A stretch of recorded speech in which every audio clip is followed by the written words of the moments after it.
Champagne fizzed in my glass, the sound drowned beneath the roar of party chatter. Fairy lights crisscrossed the ceiling, the whole place smelling of fresh paint and takeout pizza. My brother's voice boomed over the crowd. "I've got an announcement," he shouted, tapping a fork against his beer bottle like it was some kind of royal decree. His wife stood beside him, glowing in that smug, practiced way. The room hushed. "My wife is pregnant with your ex-husband's baby." Laughter rippled in pockets, the kind people use when they're not sure if they should be laughing. Then he added, like the punchline to some twisted joke, "And as compensation, I'll be taking half of your $800,000 apartment." He waved a stack of papers like a magician about to reveal his final trick. I tilted my head, pretending to study them. The official seals, the legal jargon, his greasy fingerprints smudging the corner. "Oh, I see," I said. My voice was light, almost curious. What no one in that room knew, what I'd been waiting for someone to give me the perfect excuse to reveal, was that my ex-husband had signed something long before the divorce. Something that made every word in my brother's precious court papers nothing more than recycled printer ink. I caught my brother's eye and let a small, deliberate smile curl at the corner of my mouth. The kind of smile that says you have no idea what you've just done to yourself. Across the room, someone whispered, "Did she know?" Someone else muttered, "This is going to get ugly." I clinked my champagne against a stranger's glass, as if this were all entertainment to me. In truth, I was already building the opening scene in my mind, the one where my brother learns that possession isn't just 9/10 of the law, but in this case, 10 out of 10. I drained my glass. "Congratulations," I said to both of them, in the most sincere voice I could muster. Because my ex, well, he had given me something better than any settlement. He'd given me the kind of leverage that doesn't expire, doesn't depreciate, and can be deployed with surgical precision. And tonight? Tonight I'd just been handed my target. The party dissolved into smaller conversations, but I could feel the sideways glances. My brother basked in his own announcement, oblivious to the fact that the heat in the room had shifted, and it wasn't in his favor. I slipped into the kitchen under the pretense of getting more champagne. The fridge was already crammed with beer, soda, and a half-eaten cake that read "New Home, New Life" in cheap icing. I took the bottle, but lingered near the counter, listening. In the living room, my brother's wife, my now co-conspirator in this bizarre family soap opera, was holding court. "She's just mad because I got the man she couldn't keep," she said, rubbing her stomach like a prize. The room chuckled in that uncomfortable way people do when they're siding with the loudest voice. I didn't step back in. I let her have the stage. Because people like her, they don't realize when the spotlight is cooking them alive. I checked my phone. My attorney, Richard, had texted. "I told you they'd try something. Call me when you're alone." Richard wasn't just a lawyer. He was the kind of man who could find a loophole in a brick wall. And 3 years ago, after my ex-husband's gambling incident, Richard drafted a contingency clause in our prenuptial agreement. The clause essentially said, any party proven to have acted in a way that intentionally caused financial harm to the other forfeits all claims. Permanently. Infidelity. That was one thing. But this? My brother announcing a claim to my apartment in front of 30 witnesses? That was performance art in legal suicide. From the kitchen doorway, I watched him. He was laughing, his hand splayed protectively over the very belly carrying my ex's child. He didn't see me, didn't notice the tiny recorder in my pocket blinking red. I wandered back in, champagne in hand. "You really want half my place?" I asked sweetly. He grinned. "It's only fair. You don't even need all that space." "You're right," I said, letting the words hang just a moment too long. "Fairness is important." He smirked, thinking he'd scored another point. What he didn't know was that the next time we'd speak about this would be in a setting far less festive, under fluorescent lights, with a stenographer typing every word, and my lawyer smiling the way predators do when dinner walks right into the trap. 3 days later, I walked into Richard's office with the audio file queued up on my phone. His conference room smelled faintly of leather and old coffee, walls lined with legal texts that might as well have been weapons in his hands. I pressed play. My brother's voice filled the space. "My wife is pregnant with your ex's baby. I'll be taking half your $800,000 apartment." Richard's smile was slow and deliberate. He said this in front of how many people? 30. Maybe more. And I can get at least 5 to swear under oath. Perfect. He pushed the recording aside like a poker player sliding in chips.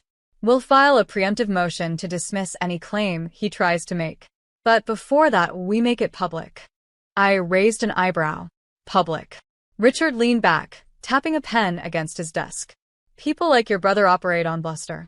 They count on embarrassment to keep others quiet. You take away the privacy. You take away the power. It's surgical. That afternoon, I sent a polite, concise email to every guest at the party. Dear all, for transparency, I am sharing this audio from Saturday evening. It involves a property claim made against me, which my attorney has confirmed is entirely baseless. I appreciate your awareness as legal proceedings begin. I attached the file. By evening, my phone was blowing up. Friends, cousins, even an aunt I hadn't spoken to in years. What's wrong with him? Is this a joke? Tell me you're suing. And then silence from my brother.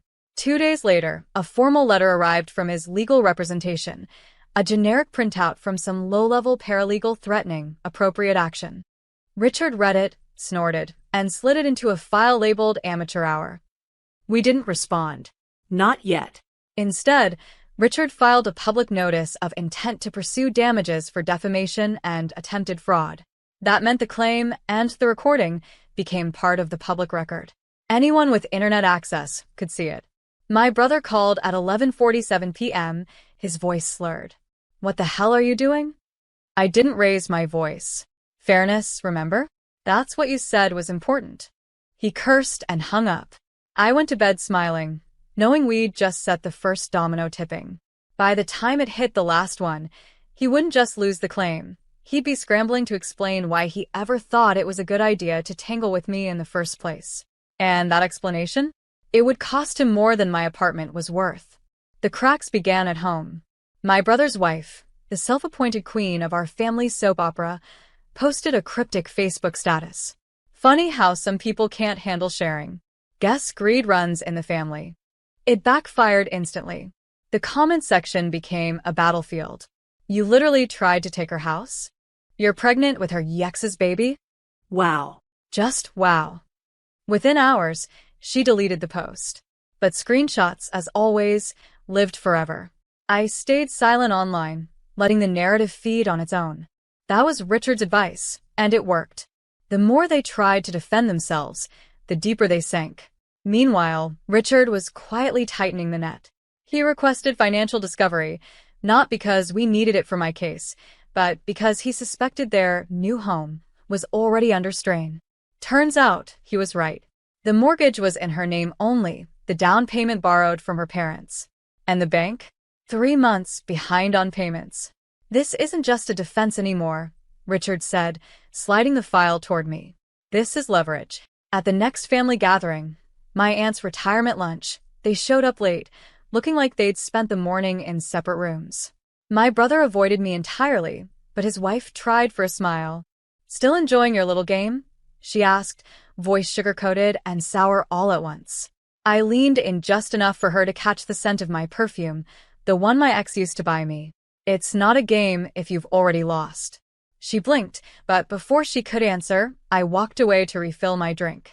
I didn't need to stay for her reaction. The silence behind me was loud enough. That night, Richard called with the news we'd been waiting for. They're offering to drop any future claim if you remove the audio from public record. I almost laughed.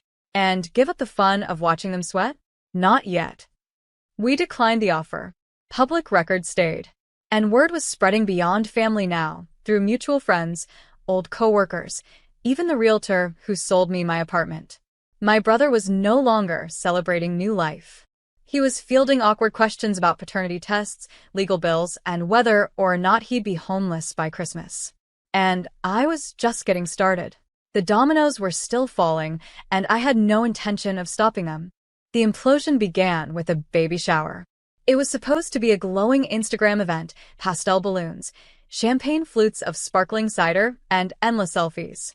But 2 days before, half the guest list mysteriously couldn't make it. By the time the cake was cut, only 8 people were there, 4 of them from her side, none from ours. The photos she posted later were cropped so tightly, you'd never know the room was mostly empty. Meanwhile, Richard's quiet campaign continued. He'd subpoenaed text messages between my brother and my ex to establish timeline relevance. What he really wanted was proof of collusion, and he got it. Scrolling through them was like peeling wallpaper off a rotting wall. My brother bragged about tricking her out of the apartment and hitting her while she's still raw from the divorce. Those exact words, printed in black and white, were now in a file labeled Exhibit C. We didn't publish those messages. Not yet. Sometimes the best weapon is one the enemy knows you're holding, but hasn't felt pierced skin. That weekend, my brother tried calling again. I let it go to voicemail. His tone was different now, thin, strained. Listen, can we just stop? This is getting out of hand. Out of hand? No. This was the most controlled I'd felt in months. By Monday, I got word through a mutual friend that his wife had moved back in with her parents for space. Publicly, she claimed it was because of pregnancy stress. Privately, everyone knew it was because the bank had sent a foreclosure notice. I pictured them in separate houses, trading passive-aggressive texts about baby names and overdue bills. Richard, ever the tactician, proposed our next move. Release one of the texts. Just one. Something subtle. Enough to confirm the rumor mill is right without looking vindictive. We chose the tricking her out of the apartment line. Sent anonymously to a local gossip blog, it landed online by Wednesday morning. The comments section exploded. This is family? Disgusting. And she's pregnant? Hope that kid has better morals. Can't believe people like this actually exist. By Thursday, my brother stopped answering calls entirely. He'd gone quiet online, too. No gym selfies, no family man captions, nothing. It was almost too easy. But I knew the final blow couldn't just be humiliation. It had to be public, poetic, and permanent. The kind of thing you can't walk back from. And I already knew exactly where it would land. The where was my building's annual charity auction. It's the kind of event my brother and his wife used to love, polished photos, catered bites, everyone pretending to be effortlessly wealthy. This year, they hadn't been invited. But I made sure they would hear about it. I bought the prime auction slot, 10 minutes before the keynote speaker, when the crowd is at its thickest. My item? A framed deed to my apartment, with a small gold plaque underneath that read, "Paid in full. Never shared." It wasn't just real estate paperwork, it was a statement. And everyone in that room knew the backstory by now. When my slot came, I walked on stage in a black dress, simple, tailored, nothing flashy. The host introduced me, but I didn't say much. I didn't need to. I just smiled and handed the microphone back. The applause felt blared. Some clapped for charity, some for me, some because they just realized the rumors were true. Later, over champagne, I accidentally let it slip to one of my brother's old friends that the deed was now laminated, because people have tried to take it before. By the end of the night, 3 different people had texted him that exact line. The next morning, Richard sent me an email with no subject line, just a photo of my brother outside the bank, head in hands, phone pressed to his ear. Someone had clearly taken it from across the street. Word is, Richard wrote, his in-laws are cutting off financial help. That same day, a package arrived at my door. No return address. Inside, the crumpled court papers he'd waved at me months ago. No note, just the papers. I almost laughed. It wasn't surrender. It was spite. The kind of act you make when you've run out of real moves. I put them in a folder marked archive. Not trash, a trophy. By Friday, his wife had gone entirely private on social media. My brother followed 2 days later. Their silence was delicious. But I wasn't quite done. Because while they'd been busy scrambling to keep up appearances, I'd been working on something bigger, something that would make sure their little stunt would echo in every family holiday, every reunion, every polite dinner party for years. It was time for the reveal. The reveal came at Thanksgiving. Our family hadn't been in the same room since the divorce, by silent agreement, or maybe just avoidance. But this year, my mother insisted. "We need to heal," she'd said over the phone, in that voice that really meant, "I need everyone under one roof, so I can pretend things are fine." I said yes immediately. Dinner was at my aunt's place, long dining table, heavy with food, every seat full. My brother and his wife walked in late, her belly now unmistakable.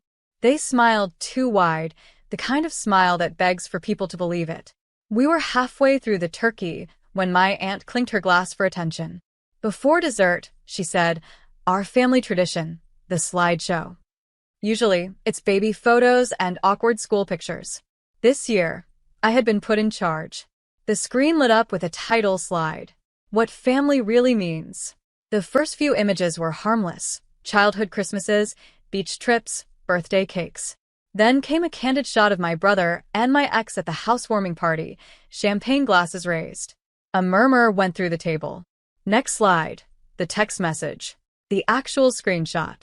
Tricking her out of the apartment in bold, black letters, blown up to fill the entire screen. The room went still. My mother's fork froze halfway to her mouth. My brother shifted in his seat, then leaned forward, as if getting closer might change the words. The next slide was the kicker. A photo of my apartment deed, framed, with a gold plaque. Underneath it, in small, elegant type, some things aren't for sale. No one spoke. Not for a long 10 seconds. Then my aunt, bless her, started clapping. Just once. Twice. Then others joined, hesitant, awkward, but loud enough to fill the room. My brother's wife pushed her chair back and stood up. We're leaving. No one tried to stop them. After they were gone, the table breathed again. Dessert was served. Conversation tiptoed back. My mother didn't look at me the rest of the night. On the way home, I thought about the text messages, the court papers, the foreclosure notices, all the little fragments of their plans scattered like broken glass. Now they were the story, and I was the one who told it. It wasn't about money anymore. It was about making sure that every person who mattered to them knew exactly who they were. And the best part? I hadn't lied once. Christmas came quieter than usual. No group photos. No matching sweaters. Just a small gathering at my apartment, Richard, a couple of close friends, and the kind of peace you only appreciate after years of chaos. We'd just finished dinner when the first notification buzzed on my phone. Then another. And another. A coworker had tagged me in a local news article. The headline was almost boring in its formality. Real estate dispute ends in foreclosure. I clicked.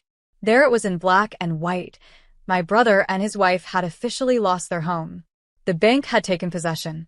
The article quoted a neighbor, who described them loading boxes into the back of a borrowed pickup truck. The neighbor also mentioned, in a detail I will treasure forever, that my brother had been overheard saying, "This is her fault." Richard raised his glass. "To poetic symmetry," he said. I smiled.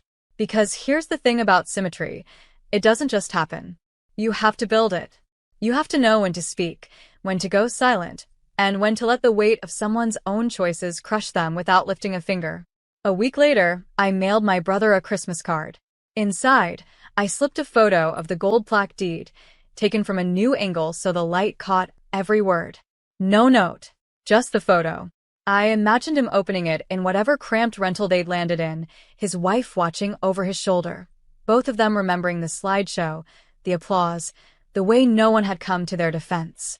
And that's when I realized the apartment was never the real victory. The real victory was walking into my own space, turning the key in my own door, knowing I'd kept every inch of it not just out of spite, but out of principle. I poured myself a glass of wine, stepped out onto the balcony, and watched the city lights stretch out below me. Somewhere out there, they were starting over. Somewhere out there, they were rewriting the story in their heads, telling themselves it was bad luck or other people's fault. But I knew. And everyone who mattered knew.